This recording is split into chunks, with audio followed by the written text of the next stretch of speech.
Water is flowing into the city's water treatment plant from 2 pipelines.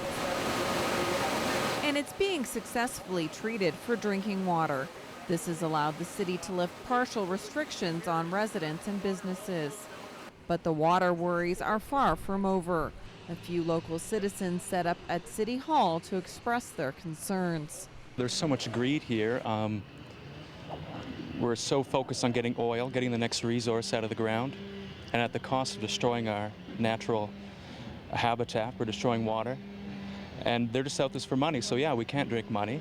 We need to save our water. Saskatchewan's premier was also at City Hall to meet with municipal leaders. He says provincial officials are investigating what caused the break in the pipeline and that Husky Energy will bear the costs. We're going to find out exactly what happened here. We're going to do our own investigation. There will be accountability as a part of that for the company and for government. Everything will be transparent. Water samples commissioned by Husky Energy were taken at 60 locations from Maidstone to Prince Albert. Only 5 samples contained hydrocarbons in amounts that exceeded Canadian drinking water standards, and this was around the spill site. Shelley Essence from Prince Albert raised questions about oil in the sediment and wonders what the long-term effects will be.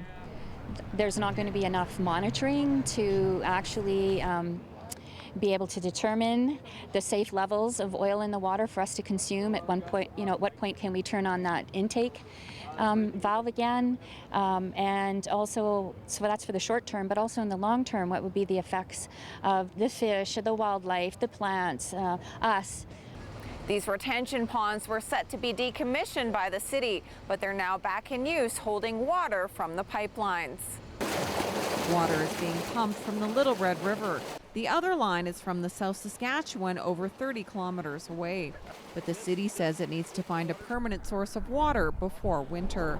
Depending on the outcome of the risk assessment work being done in conjunction with the Ministry of Environment, they'll hope to find solutions that either we can access the North Saskatchewan River as is, or with some sort of pre-treatment process ahead of that. I think that would probably be the city's best bet. De Silva has researched the topic and says currently in Canada there is no technology in use by municipalities that can remove hydrocarbons from drinking water. That's going to be the challenge. We know there are technologies that can remove hydrocarbons, but we don't know what we should be expecting on the river yet. So if you don't know the concentrations that you'll be getting at the intake, then it's hard to size a technology appropriately to be assured that you would produce clean water.